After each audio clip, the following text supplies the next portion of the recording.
Next agenda item, which is the disciplinary cases. Mr. Yaki, in the Attorney General's office, will present these cases this morning.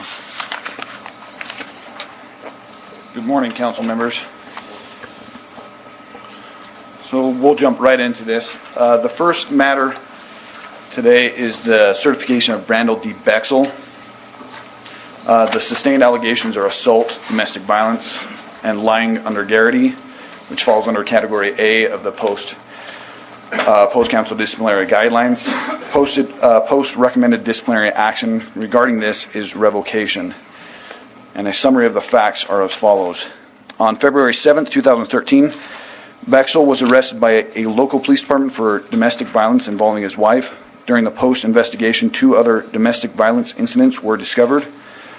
Post conducted 2 garrity interviews with Bexel, in which he adamantly denied ever striking, hitting, or kicking his wife. Bexel submitted to a polygraph examination and showed deceptive when asked if he had ever hit his wife in anger with a closed fist. After the polygraph examination, Post conducted a 3rd garrity interview with Bexel. Bexel admitted that in 2010 he punched his wife only 1 time in the arm after she punched him in the mouth. Bexel also admitted that on February 5th, 2012, he grabbed his wife's foot when she tried to kick him but denied injuring her toes. On March 19th, 2013, the prosecuting attorney declined to prosecute in this matter, and criminal charges of assault were dismissed. Brandon Bexel failed to respond to the notice of agency action, and on March 18th, 2014, an order of default was signed by the administrative law judge and mailed to Officer Cadet Bexel. Anyone have any questions? Is Mr. Bexel or a representative for Mr. Bexel here that would like to address the council? Okay, bring it back to the council for a vote or a motion. I'm ahead of myself. Motion to accept. Thank you. Thank you, Dr. Checkett. Sheriff Edmonds, seconded. All in favor? Aye. Any opposed? Thank you. Mr. Yaki. The next matter for the post-council to hear is the certification of Blake A. Day, former member of the Unified Police Department. Sustained allegations are possession of controlled substance, theft, retail theft, falsely obtaining and dispensing prescription drugs, impersonating a police officer, and a BCI violation. With all these offenses, they fall under the categories of A, B, and C of the Post-Council Disciplinary Guidelines. Post-recommended disciplinary action is revocation. A summary of the facts are as follows. On May 3rd, 2012, Post initiated an investigation into the allegations of Blake Day misusing the Bureau of Criminal Identification information. Post conducted a garrity interview with Day, during which he admitted to using BCI records to help his girlfriend locate information she requested. During the investigation, Post also discovered Day was being investigated by the Utah Department of Public Safety for impersonating a police officer and felony possession of a controlled substance. During a garrity interview with Post, Day admitted to identifying himself as a peace officer and providing police identification during a traffic stop. On June 28, 2012, Day resigned from the Unified Police Department and was not employed as a certified police officer at the time of the traffic stop on November 8, 2012. Day later pled guilty to impersonating the police officer, Class B misdemeanor, and falsely obtaining/dispensing a prescription drug, a 3rd-degree felony. During their investigation, Post also discovered Day had 5 additional criminal cases pending. The following is a list of convictions resulting from those criminal cases. On May 31st, 2013, Day was stopped and arrested for retail theft at a wholesale store. On January 7th, 2014, Day pled guilty to retail theft as provided by Utah Code Annotated 766602, a Class A misdemeanor, which was later amended to a Class B misdemeanor. On July 2nd, 2013, Day was identified as a suspect in retail theft. A warrant was subsequently issued for his arrest.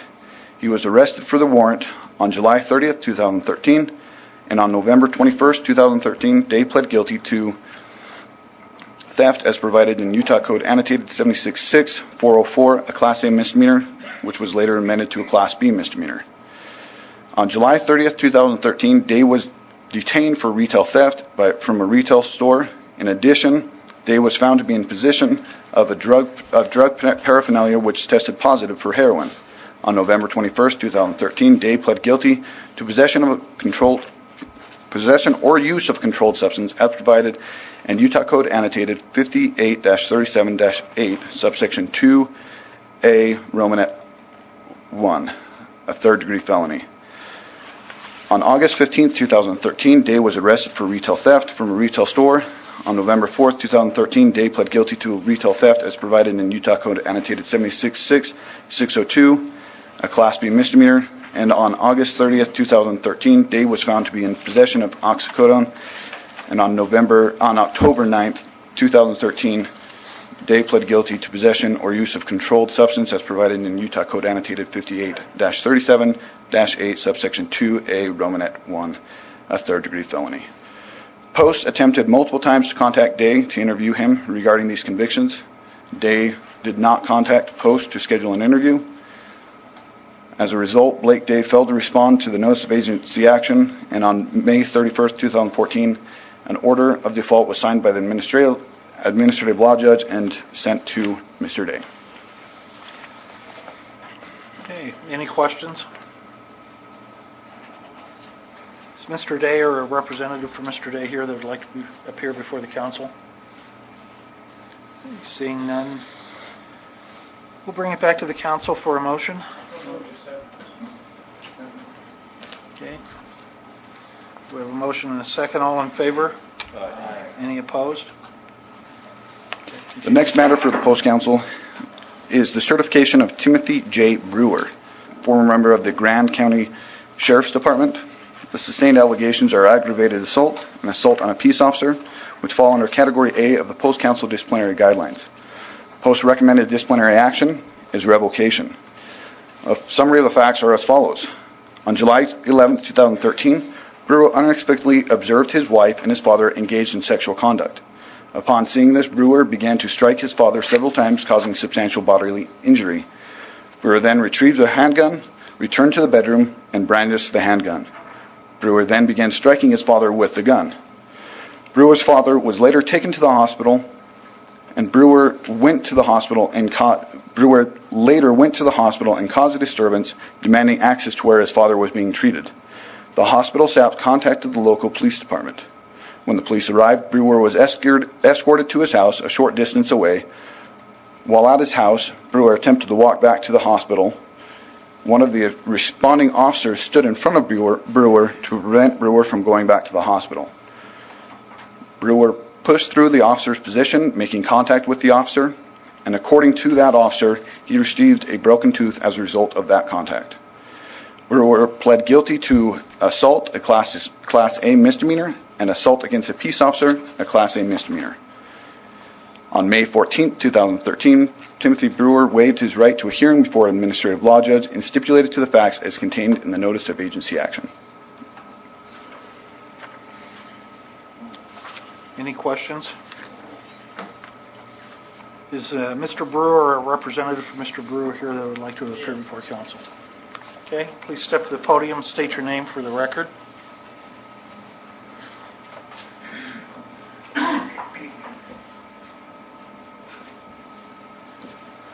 Nate Nelson appearing on behalf of TJ Brewer. Before my client addresses this body, I'd like to... Okay. What was your last name? Nelson? Nelson, N-E-L-S-O-N. And you're his attorney? Yes. Okay, sir, you'll have 20 minutes. Okay. Before my client addresses this body, I'd like to take a few minutes to make some comments on his behalf. Given the tragic and extreme circumstances that he was confronted with on July 12th of 2013, his actions were not extreme or outrageous. Which one of us, finding our wife sleeping with our father, would not have acted in a similar manner? Which one of us would have acted with more restraint? Should Officer Brewer be punished for his actions? Yes. But should his certification be revoked? No. Officer Brewer has a 12-and-a-half-year history with no blemishes whatsoever in law enforcement. Not long ago, this body considered how it should discipline an officer who struck a juvenile who was in handcuffs. That officer had recently learned that that juvenile had sexually abused his child. This body made a determination that based on the extreme circumstances that that officer found himself in at the time, that he acted with as much restraint as was humanly possible. That officer retained his certification. We are asking this body for the same determination and for the same result. That Brewer was faced with extreme and extraordinary circumstances, that he acted with as much restraint as was humanly possible. We're asking, suspend him for 3 years, make him go back to the police academy, but stop short of revoking his certification. And with that, I'll turn the time over to my client for a few comments. I just want to say thank you for a moment of your time. I've regretted every day since this incident has happened that I went and walked upstairs and saw what I saw. I'm willing to accept what I did, and I regret it every day since. I was honest during the investigation. I felt like during my years of service as a law enforcement officer, I had a lot of pride and integrity. I loved doing what I was doing. I would love to continue it someday. I just throw myself at your mercy. I apologize for what I've done. I've apologized to everybody involved. I apologize that we're here talking about it today. I never thought I'd see myself here. This is the second worst day of my life. So I appreciate your time. Thank you. And with that, we would submit it to council. All right, Mr. Yaki? Just some minor clarification. The difference between Mr. Brewer and the former individual that was disciplined is that the former individual was never charged or convicted with any offenses. In this matter, we have 2 Class A convictions with violence. Okay, thank you, Mr. Yaki. And with that, we submit. Okay, now bring it back to the post-council. Any questions? Sheriff Edmonds, discussion's fine. I've struggled with this case. There's no question that Deputy Brewer at the time he saw something that was absolutely outrageous. And there's no doubt in my mind that his actions at the house that day were justified. I believe that practically anybody would have done similarly at the house. Where Mr. Brewer loses me is when he goes back to the hospital. And there was something about, there was a statement made, I believe it was in the report, but I'm having a hard time finding it right now. And if we can, I'd like to get some clarification from Mr. Brewer. Why, the statement that was attributed to you was you were going back to the hospital to quote, finish the job, is that correct? No. Would you like me to? Yeah, bro, if you Yes. don't mind. Yeah. I said a lot that night, and I was surrounded by my brothers, law enforcement officers. There was one officer that I was hitting him on the chest and he was hugging me. And he's like, let it go, let it go. The things that I said that night were inappropriate, absolutely, but my intentions weren't to go back and do harm. I can't dispute that I said that or not, but my intentions were never to go back there. I was at an intersection walking down the road when my mom pulled up and said, your dad has stabbed himself and he's at the hospital. That's what drew me to the hospital. I did go and I banged on the window. I was emotionally distraught. I wasn't there to finish the job. If that was the case, I would have done it at the house. I had no plans of hurting him further. When my mom told me that, she said, he's dying. He's not going to make it. So.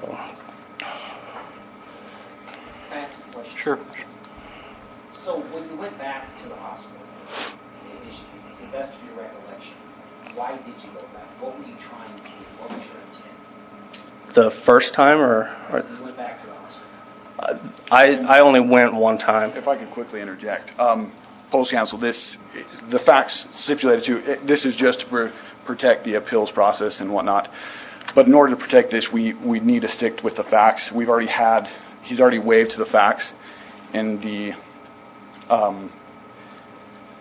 notice of agency action. So we would request that you stick to those facts and not ask additional questions to the client. Makes it difficult to make a decision here. I never made it back to the hospital the second time. I only went one time. The facts of the case, Chairman, this is 22, is that when you returned to the hospital, the police had to be called when you assaulted an uncle. Yeah. And the police heard you make the statement that, well, finish the job at the hospital. So My uncle is also, he's a deputy there at the sheriff's office. And he came out and said, "You're not going in there." And we had some words and stuff like that. is he the same one that was broken to? No, that was a Separate. city police officer. So there's two different people at the hospital. The other one That is was at the house. The city police officer was at the house.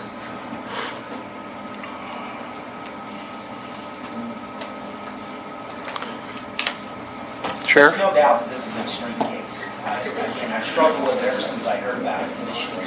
And after reading the reports, I'm very conflicted on it. What a horrible, horrible thing. I can't imagine anything. Well, there are a few things more horrible in this case. It's one of the worst ones I think we've seen since I've been on the council. Again, my opinion is, had he stopped at the house, I probably would be the first one adamantly banging on the table to give him an opportunity to come back with his confession. But considering the circumstances and how it progressed and escalated, I'm reticent to do that.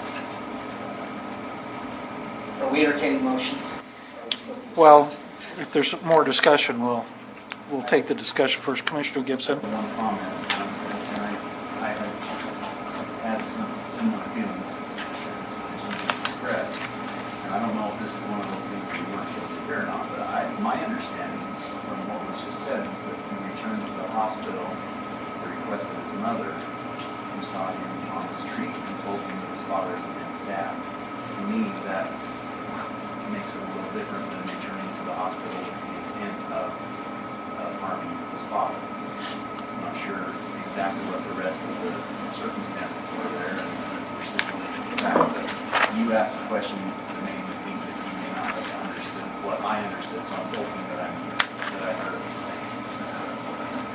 Thank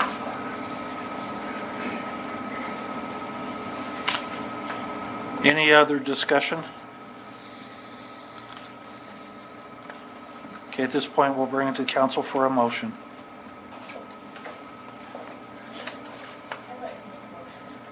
Okay, Ms. Moran. I'd like to make a motion that we amend it to a 4-year suspension rather than revocation. Okay, 4-year suspension would require Mr. Brewer to return to the police academy and undergo the entire block of law enforcement training.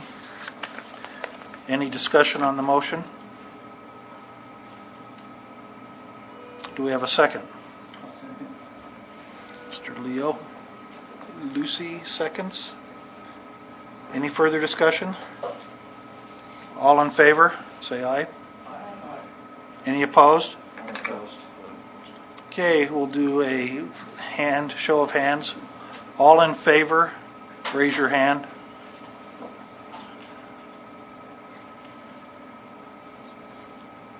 All opposed to the motion, raise your hands. 6 to 5. Motion passes 6 to 5. 4-year suspension. You will be required to return to the police academy if you want to enter law enforcement again.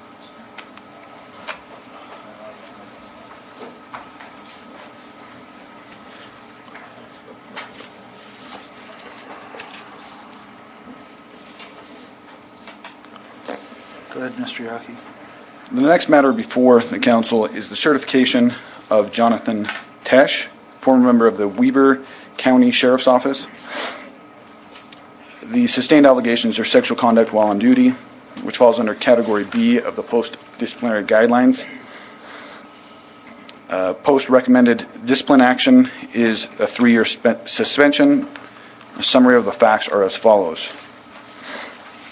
On or about August 6, 2013, Jonathan Tesh engaged in sexual conduct while on duty. Tesh subsequently admitted to the sexual conduct to his agency, and an internal investigation was initiated. Tesh admitted in Garrity interviews with both Weber County Sheriff's Office and Post that he engaged in sexual conduct while on duty.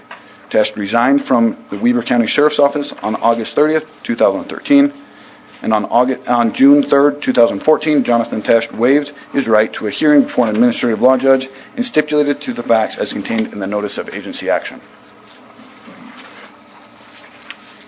Any questions, Mr. Yaki? Is Mr. Tesh here, or a representative of Mr. Tesh like to address the council?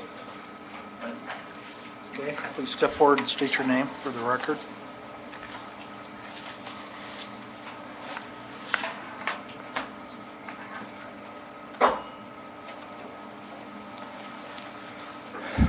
Good morning, Council. My name is Jonathan Tesh.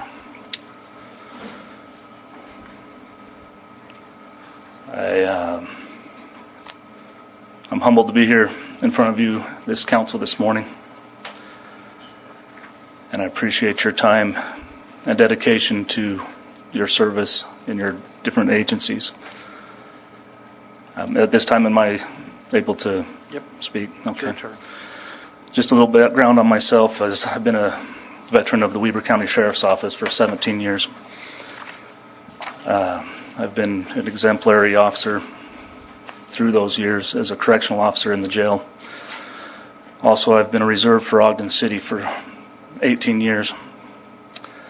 And I've dedicated my entire life, half of my entire life, to law enforcement.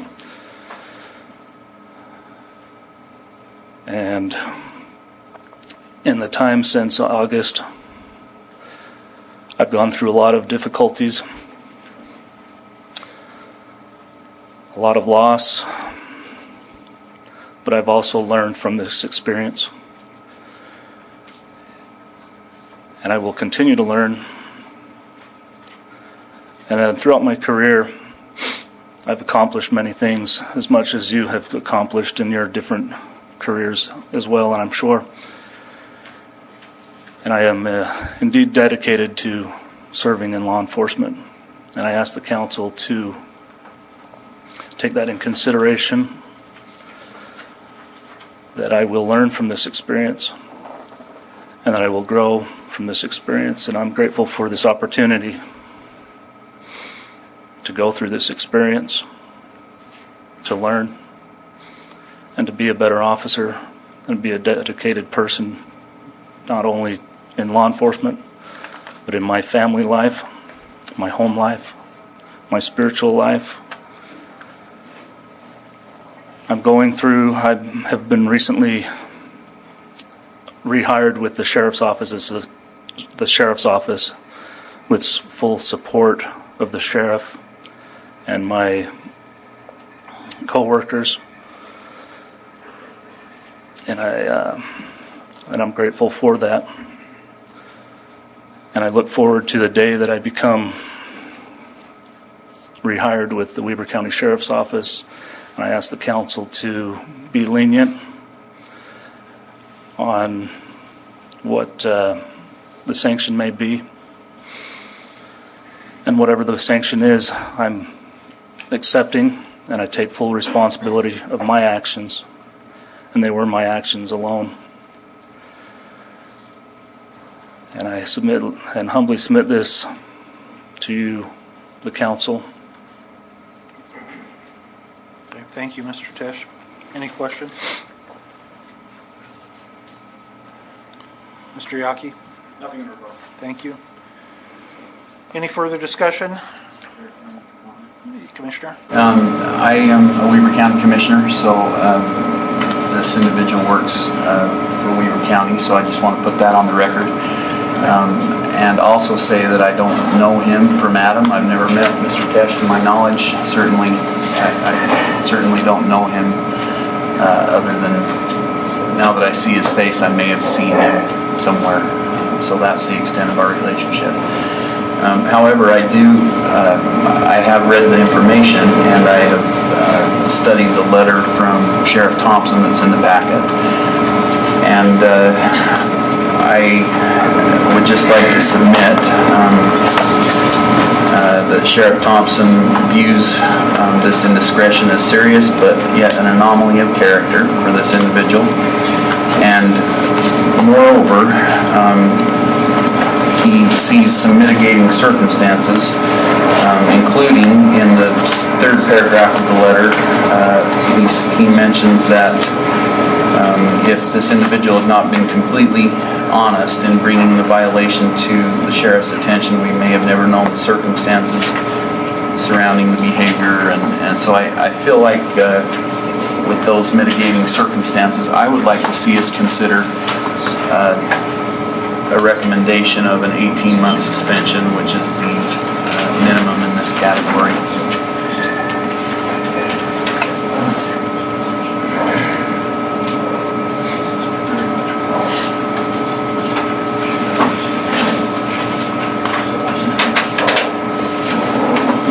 Sorry, That's all right. Okay, just want to make sure. So that's my recommendation based upon what I've seen presented and the information presented by the sheriff. So I'd like to recommend that we do that. If you'd like me to do that in the form of a motion, I will. But that's my recommendation. Yeah, so what we were talking about was if there was a potential for a conflict of interest. And that's why you're a county commissioner and Mr. Tesh is employed by the county sheriff, completely separate elected official, we do not feel that there's any conflict of interest in this matter. And that's why I explained the extent of my relationship at the beginning. I hope that was clear. Thank you, we appreciate that, Commissioner. Any other discussion? Ask why Post recommended the 3 years, what their justification was. That's just done to me. Mr. Yaki, because it falls under the post-disciplinary, if you look at the post-disciplinary guidelines, That's in your packet. Sexual conduct while on duty does fall under the category B, which is our guideline is 3 year suspension. if I could answer your question, we want to stay consistent with the baseline. That's what we've historically researched, and that's how we came up with the guidelines. So to deviate to the good or to increase the top end of the suspension, I believe we have to have justifiable grounds to do so from our staff. Keeping in mind that the council has adopted the guidelines, however, it's not a binding document. So that's why we will stick with the baseline unless there's a mitigating or aggravating circumstance. And just as a suggestion, if you were contemplating deviating from the guideline or the baseline, it might be good just to state for the record what mitigating, or and if there's a case where it's an aggravating, what mitigating circumstance you feel justifies that. Well, my question is, according to the facts of the case, Mr. Tesh disclosed this to Weaver County SO after being contacted by the husband of the other party. So, to me, that raises a question of, you go turn yourself in or I'm going to go turn yourself in. That's what I'm speculating occurred, which would then mitigate some of the mitigating circumstances. That's the question I was going to ask. Why did he wait? Like you said, was it because I got caught or because I wanted to do the right thing? Mr. Chairman, the difference that I saw there is, it seems to me that you're correct in that he was approached by the husband, but from my reading of the document, including the letter from the sheriff, it was approached in more of a general term that you had sex with my wife, but a lot of the details, including the sex while on duty, was information that was brought forth voluntarily that, as the sheriff states, he may have not known the details, including the the on-duty portion without the forthrightness of the officers. So, that's the way I saw the coming forward with additional information. Okay, thank you, Commissioner. May I speak for a second? Or is it? Go to you. Go ahead, Mr. Tesh. I just wanted to clarify that as well, is that the circumstances of the affair where, yes, I did, contact because of my employer, but the affair, the sexual conduct on duty was, I had a choice whether to disclose that or not. My integrity and my honesty and in my heart, I knew that I had to come forward with that sexual activity that one time. And that's why it came forth, and that's where that is coming from, where the sheriff put that out there in that letter. And that's where I feel that me as a person, I think I made the right choice in disclosing everything and being true and forthright in this with the investigation with the sheriff's office as well as here at Post. Thank you, Mr. Chester. I would just remind the council that we should probably keep in mind several circumstances that we've had in the past in these type of incidences and the consistency that we've attempted to maintain throughout those processes, considering both mitigating and aggravating circumstances. So with that, Colonel? Chair, I want to recuse myself in this case because I know of the party that was involved in this was from my department, and the investigation is in my mind, so I know all the details of that, which I'm incorporating into this, so I'll just recuse myself and not vote on this. Okay, thank you, Colonel. Okay, any other discussion? And seeing none, we'll bring it back to the council for a motion. Sheriff Edmonds? I make the motion that we accept Post's recommendation. Okay, we have a motion to accept. Do we have a second? I second that. Mr. Chair, Check-its? I'd like to make a substitute motion then, if that's appropriate. Substitute motion. Go ahead. The substitute motion would be that we go with the 1.5-year suspension with because of the mitigating circumstances as outlined in the sheriff's letter that I referred to earlier, that we go with the 1.5-year suspension. 18-month suspension. We have a substitute motion of 18 months. Discussion on the motion? Substitute motion? Do we have a second? A second. Okay, I guess we'll vote on the substitute motion first. By a show of hands, all in favor of the substitute motion, please raise your hand. All opposed, please raise your hand. Substitute motion fails. We're now back to the original motion. All in favor of Sheriff Edmonds' motion to adopt staff's recommendation, say aye. Aye. Any opposed? Okay, motion carries. Thank you, Council. Thank you, Mr. Tesh.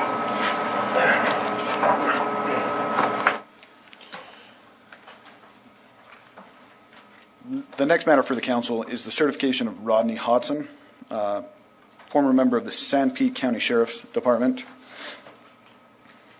The sustained allegations are assault, which falls under Category C of the Post-Disciplinary Guidelines.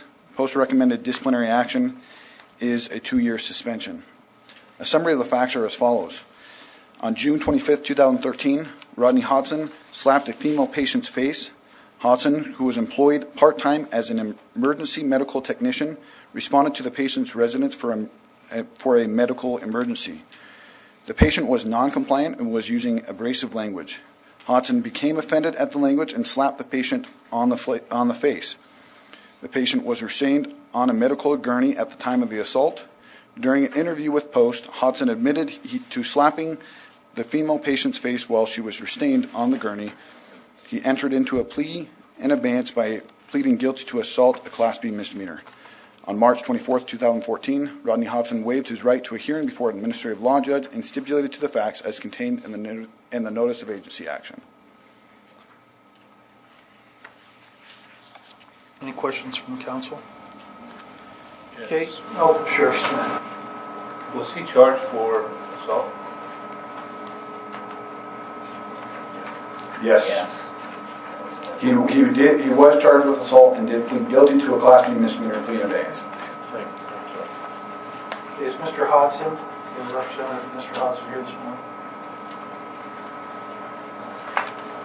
Okay, bring it back to council. Any further discussion? And we'll take a motion.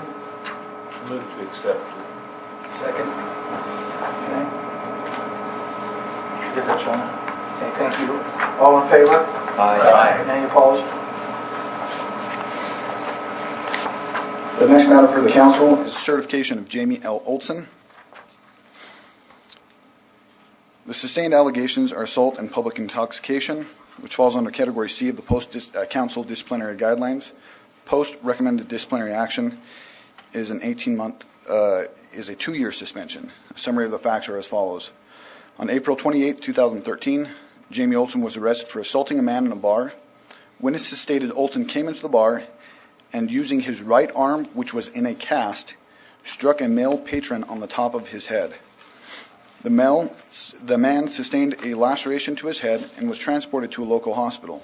During questioning by police, Olson admitted to striking the man. Olson was charged criminally with assault and public intoxication and entered a guilty plea to both charges to be held in abeyance. Olson failed to respond to the notice of agency action, and on April 22, 2014, an order of default was signed by the administrative law judge and mailed to Olson. Any questions? Is Mr. Olson a representative here today? And, okay, bring it back to the council for a motion. Second. Okay, have a motion to accept it and a second. All in favor? Aye. Any opposed? Thank you. The next matter for the council is certification of Tracy Jensen, former member of the Syracuse Police Department. Sustained allegations are falsify or alter a government record, which falls under Category D of the Post-Council Disciplinary Guidelines. Post-recommended disciplinary action is a 18-month suspension. Summary of the facts are as follows. On February 6, 2013, Tracy Jensen crashed a Syracuse Police Department motorcycle he was not authorized to ride. The following day, Jensen filed a workers' compensation claim, which stated Jensen slipped and fell on ice, injuring his back.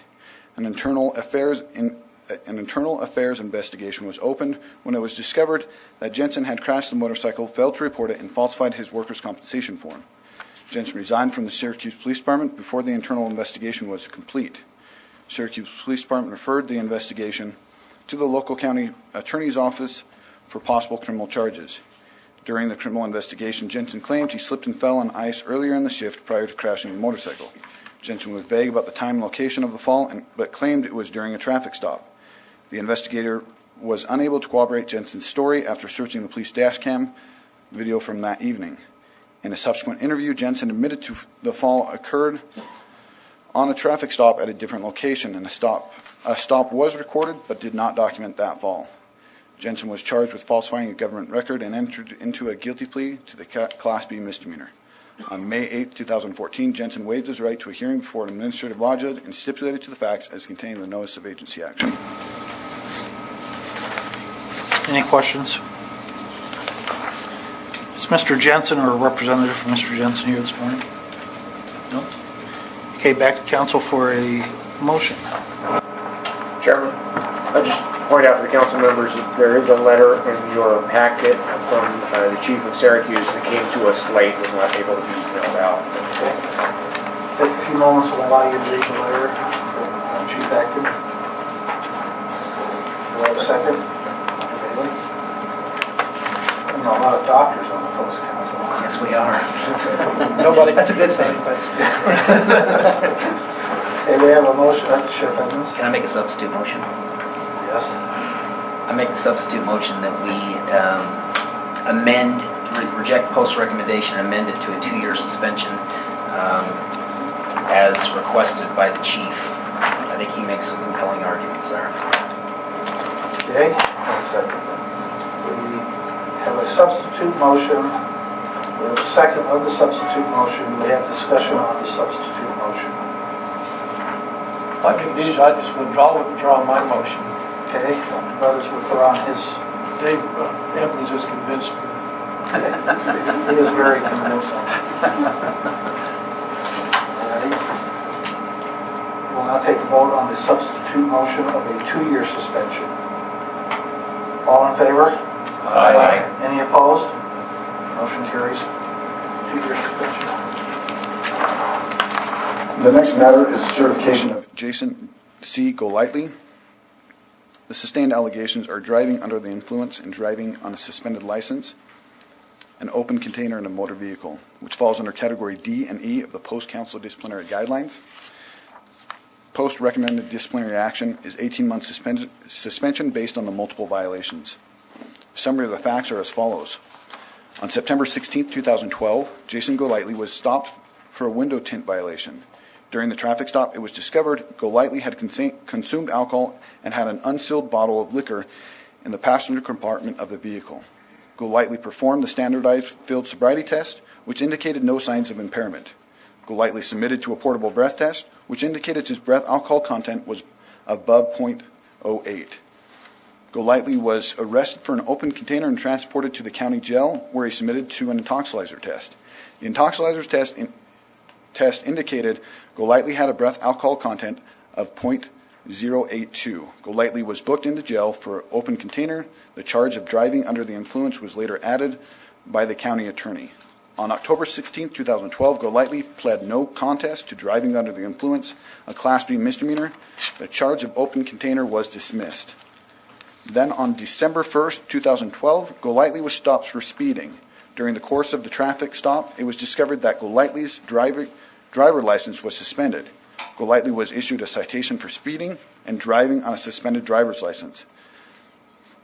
On January 22, 2013, Golightly pled guilty to driving on a suspended driver's license, a Class B misdemeanor.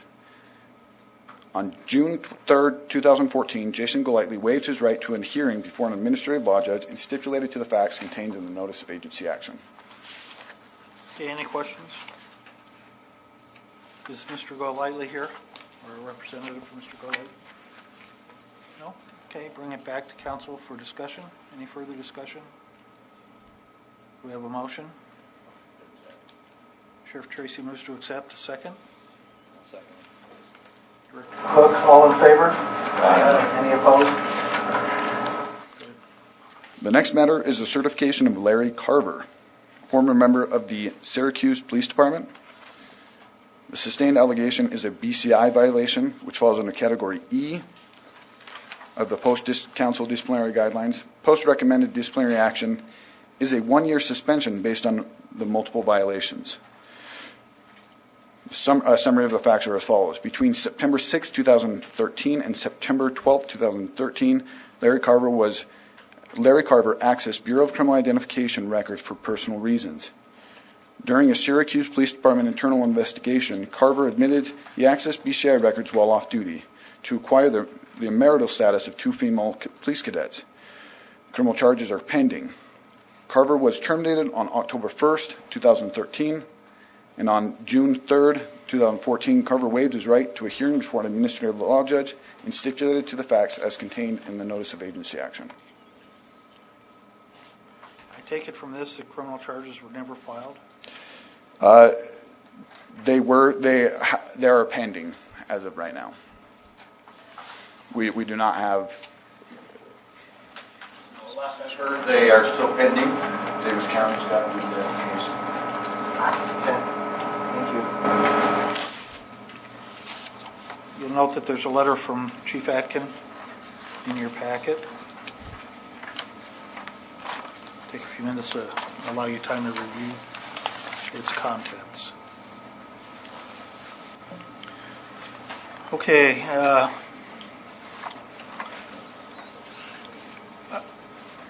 In the past, we have considered some mitigating circumstances on this.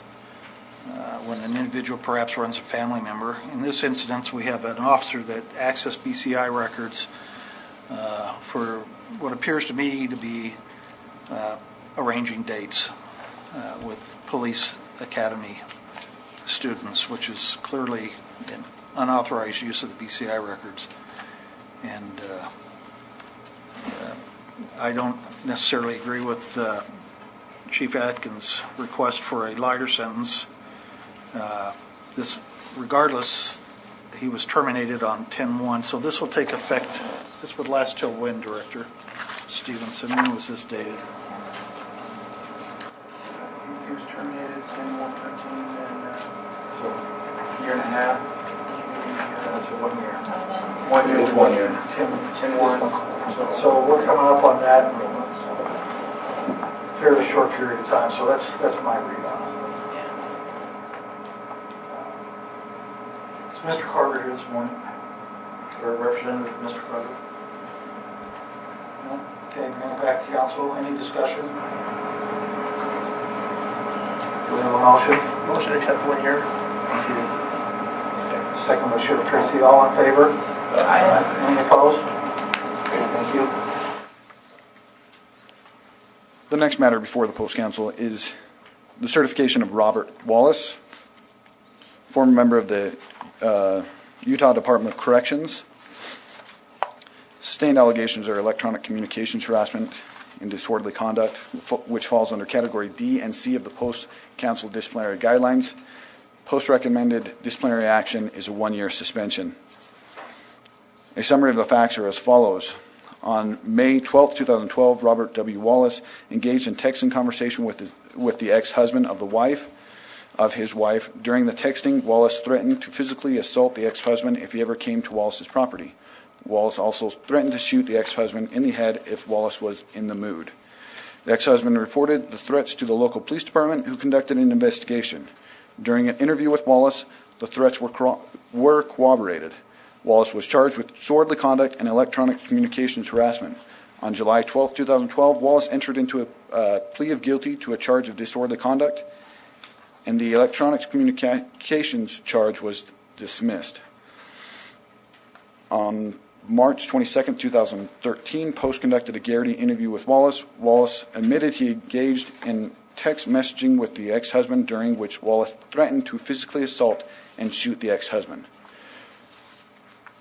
On September 22, 2013, Officer Robert Wallace waived his right to a hearing before an administrative law judge and stipulated to the facts as contained in the notice of agency action.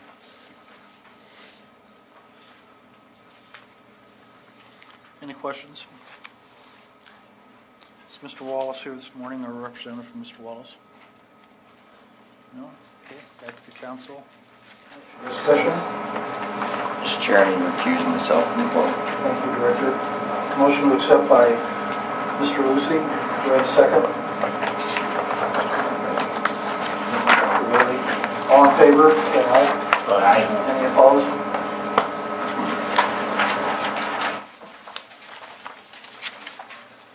The next matter before the council is certification of Wesley Morger, current member of the Utah Department of Corrections. Sustained allegations are taking protected wildlife, which falls under Category E of the Post disciplinary guidelines. Post recommended disciplinary action is a letter of caution based on the nature of the offense. A summary of the facts are as follows. On January 17, 2014, Wesley Morger was ice fishing. Morger caught and kept 5 fish, exceeding the legal limit of 4 fish. Morger stated he was catching fish in quick succession and did not realize he had kept 1 too many fish. Morger was issued a citation by a local police officer for exceeding the daily bag and possession limit for fish, a Class B misdemeanor. Morger pled guilty to the amended charge of disorderly conduct and infraction, and on April 30, 2014, Wesley Morger waived his right to a hearing before an administrative law judge and stipulated to the facts as contained in the notice of agency action. Any questions? Sheriff? We have 2 counts here. Why is it disorderly conduct? So initially he was charged with exceeding the daily bag limit, and the prosecutor reduced that and amended the charge down to disorderly conduct. An infraction.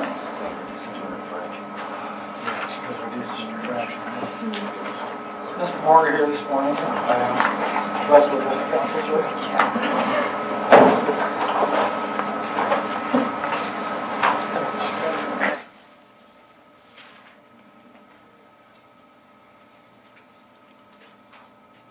Excuse me.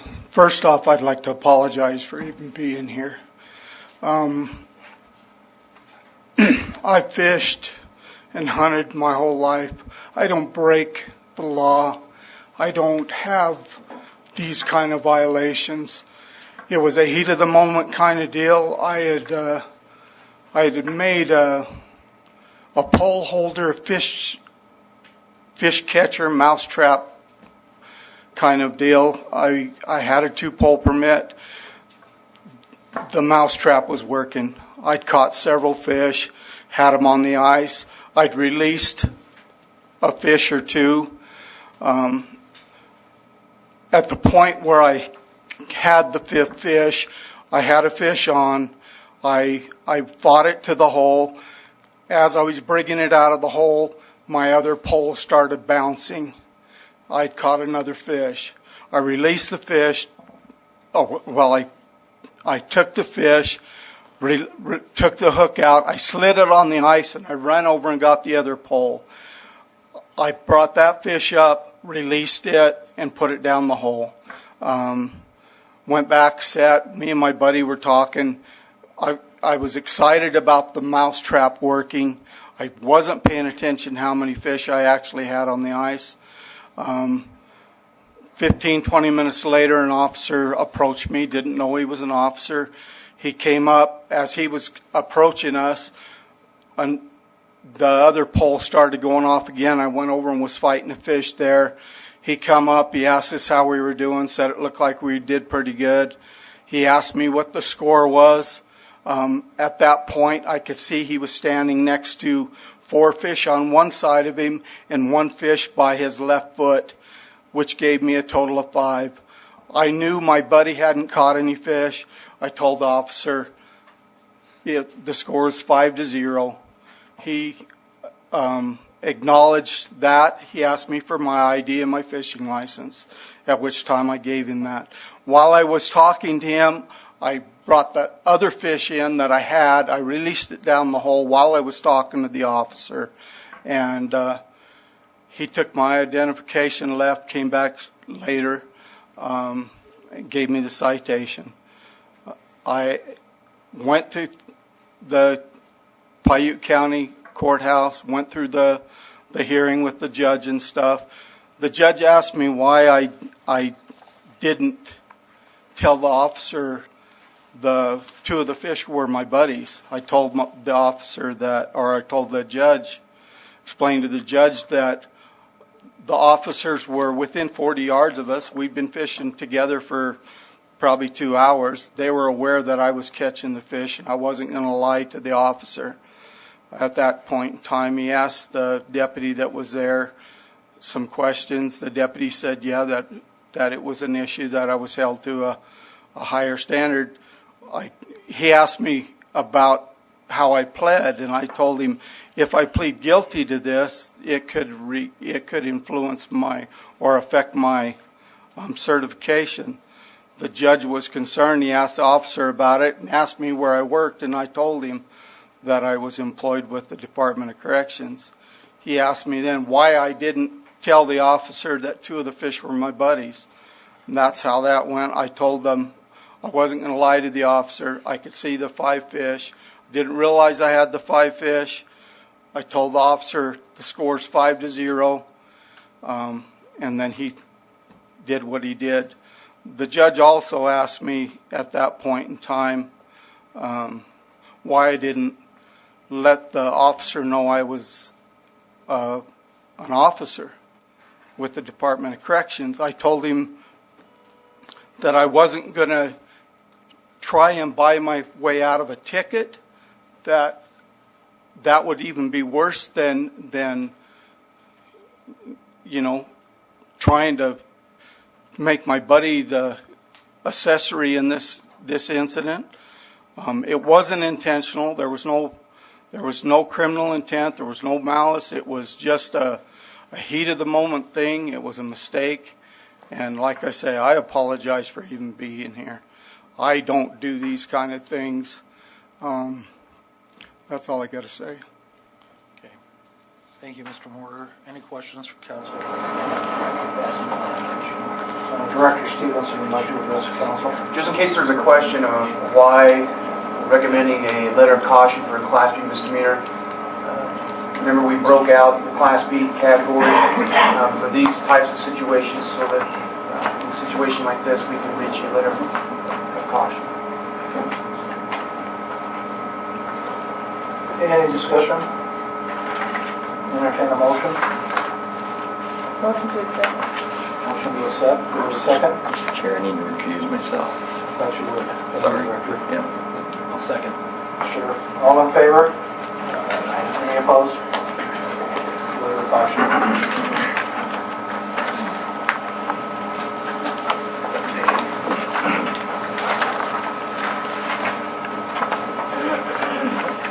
The next matter before the council is the certification of Lawrence G. McCandless, a current officer with the Utah State Hospital Police Department.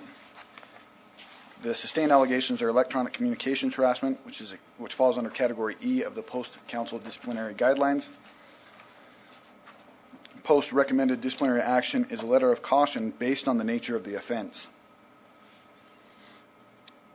A summary of the facts are as follows. On December 21st, 2013, McCandless went to the home of his ex-mother-in-law in an attempt to pick up his 6-year-old daughter for his visitation day. McCandless had received a text message from his ex-mother-in-law stating his daughter was sick and he could not have her. McCandless knocked on the door of the residence, noted that it was obvious someone was inside and not answering the door. McCandless returned to the car and tried to contact his ex-mother-in-law by phone, but she did not answer. McCandless stated he made the comment, "You fucking phony," as he was hanging up the phone and did not realize the remark was recorded on her voice message. The ex-mother-in-law signed a complaint against McCandless, and he was charged criminally with electronic communications harassment, a Class B misdemeanor. McCandless appeared in court and entered a plea of no contest to the reduced charge of electronic communications harassment, an infraction. On June 2nd, 2014, Lawrence McCandless waived his right to a hearing before an administrative law judge and stipulated to the facts as contained in the notice of agency action. Discussion? Can we have a motion to accept? Do we have a second? Sure. Chair Federman's vigorously shaking his head. All in favor? Aye. Okay. Any opposed? Rafi, please continue. The next matter before the council is the certification of Christopher A. Rea, current member of the Division of Wildlife Resources. Sustained allegations are unlawful taking of protected wildlife, which falls under Category E of the Post-Disciplinary Guidelines. The recommended post-disciplinary action is a letter of caution based on the nature of the offense. Summary of the facts are as follows. On September 30th, 2013, Christopher Rea was hunting a buck mule deer during the designated muzzle loader hunt while off duty. Rea accidentally shot and killed a doe after mistaking it for a buck. Rea immediately contacted his supervisor and reported the incident. The Division of Wildlife Resources conducted an investigation which corroborated Rea's report. The case was referred to the county attorney. Rea entered into a guilty plea to be held in abeyance to the charge of unlawful taking of protected wildlife, a Class B misdemeanor. Post considered the fact that Rea immediately self-reported the incident as a mitigating factor in its recommendation of a letter of caution. On May 5th, 2014, Christopher Rea waived his right to a hearing before an administrative law judge and stipulated to the facts as contained in the notice of agency action. Thank you for a few minutes this morning. I just wanted to address the council and let them know this was truly an accident on my part. I had no intentions of violating any law, and it's been somewhat humbling for me and somewhat embarrassing for me as well to go through this process. However, as stated, I did immediately report this to my supervisor knowing that a mistake was made, that it was an accident, and I wanted to do my part to rectify the situation and accept responsibility for anything that would come forward from that. That's all I've got. Thanks.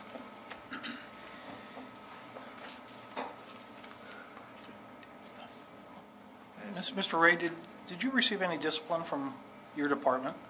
No, there was no agency action, no. Okay. Thank you. Director Cook? First of all, I truly appreciate your honesty calling your supervisor. It says a ton about you. It truly does. And mostly this is just some discussion because I just have some concerns here. We got a situation where this could happen to a lot of our folks that work in different agencies. And I just hope that we're consistent if we decide that we're going to go with the letter of caution, because I have a lot of hunters that could make the same mistake. And I just want us to make sure, and I don't know, I'm fairly new to the council, I apologize, I don't have all that knowledge, that this is consistent with what we've done in the past. Again, as a hunter myself, 100 yards, you binoculared it, and then you shot it. And I know if you rolled up on me, if I'd done the same thing, it'd definitely be in big question. I don't know if I'm just saying from a discussion standpoint, I just want to make sure we're consistent, because it won't be the last time we're here facing this issue. And I'm just concerned of just saying it's a letter of caution when we've taken a big game animal. That's all I got.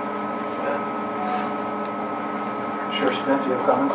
I do. We've had this, and I say we, my department's had this same conversation with Fish and Game, and I feel a little bit different.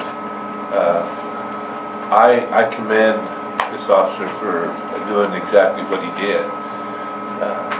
There has been a lot of people that would push that animal under a rock and walk away. And the thing that the discussion we had with the Fish and Game was that if we can't come to if there was no intent, no malice, this might be a case of malice where he should have known better, or maybe bad shot or bad sight, one of the two. But there's got to be an avenue.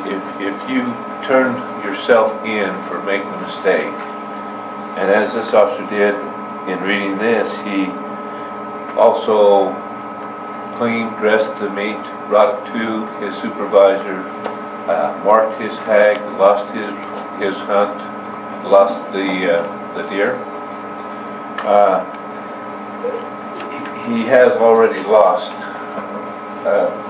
some of what he started out to do. And I would rather see this type of action happen than promote a situation where somebody, knowing they're going to come off the hill, if they call their supervisor, if they call the Fish and Game, is going to get a citation, is going to do that, so they're not going to take the chance. They'll just discard the animal.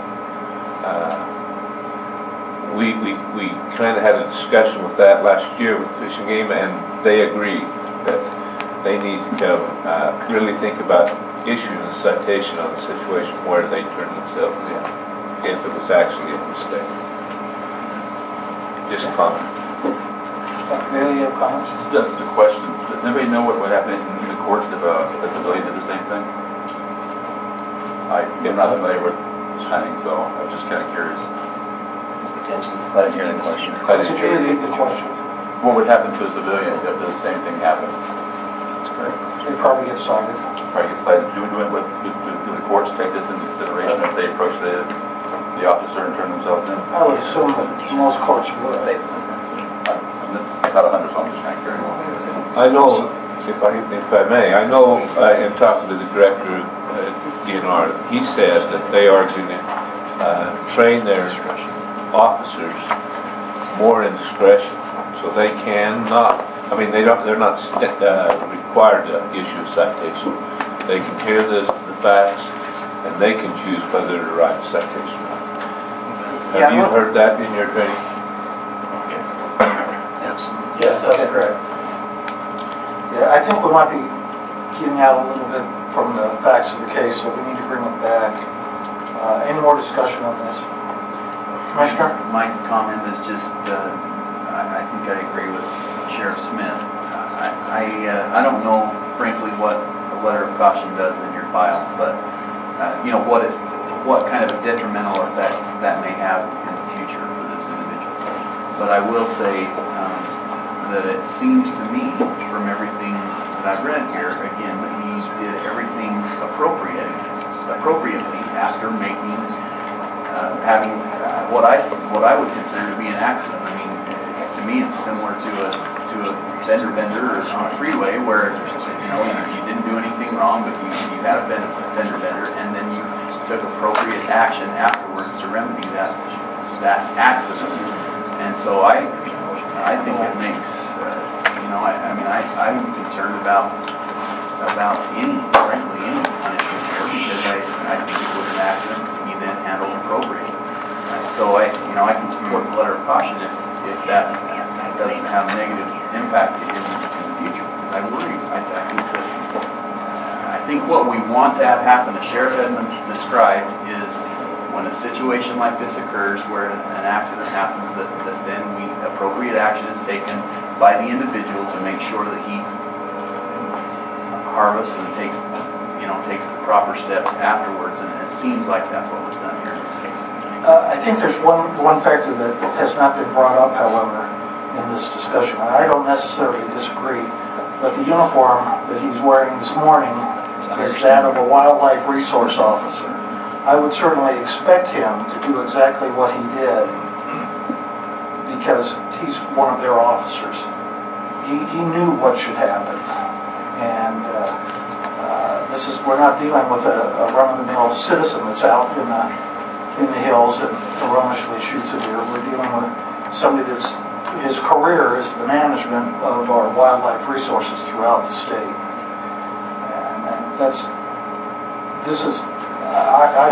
I'm sorry, but this is not mitigating circumstances to me. I would expect one of my officers to self-report if they violate the law. And Chairman, just for some clarification, letter of caution in the individual's record for post at least would be considered an aggravating factor if additional charges were brought later on. Thank you. Is there an expiration date on that? Does it stay in there permanently? Can you request that it be taken out at some future date? No. It's permanent. It's permanent. Can I make a motion for no action? I think we have a few more discussions. I don't know if it's appropriate, so stop me if it's not, but just for consistency's sake, we just had a case in front of us for a fifth fish sitting on the ice. And from what I heard and read, that officer also accepted responsibility. Probably had it way out if he wanted to use it, didn't choose to. We didn't have a lot of discussion about him getting a letter of caution. This officer works in very law enforcement that enforces the law that he violated, and we're concerned about whether he's going to have a letter of caution in his file. So that's just for point of reference. All right. I think the letter of the letter of caution is appropriate, just from the standpoint that it's documented, it's in the file. It's not going to adversely affect his career. It's not going to, it's not going to preclude him from promotion or anything like that. So I don't have a problem with that. I do want to get back to what Director Cook said, though.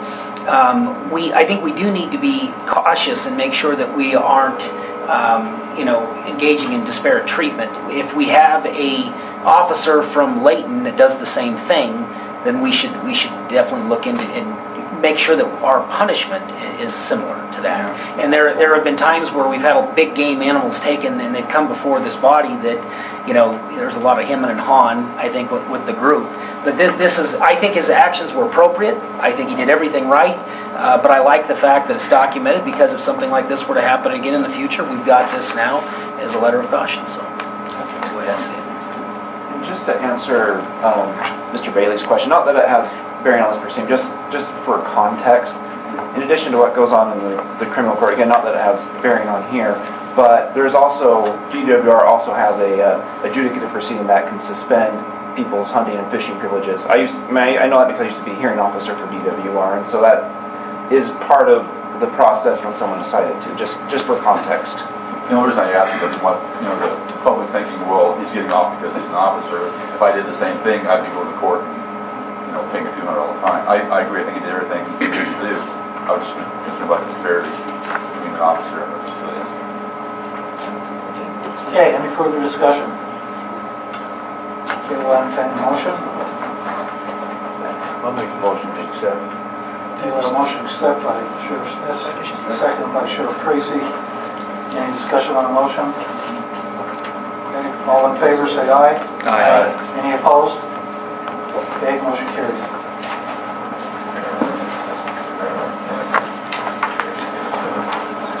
The last matter before the council. Mr. Young, before you continue, this is one of my ex-employees.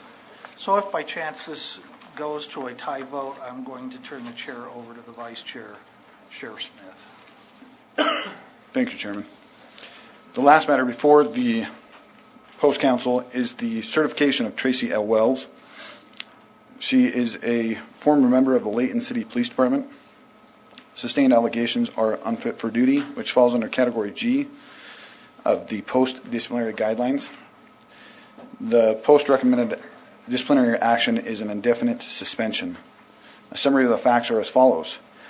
On or about January 12, 2013, Layton City Police Department investigated Wells for several department policy violations.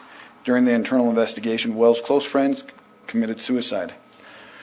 Wells provided documentation from her attending physician establishing she was suffering from post-traumatic stress disorder.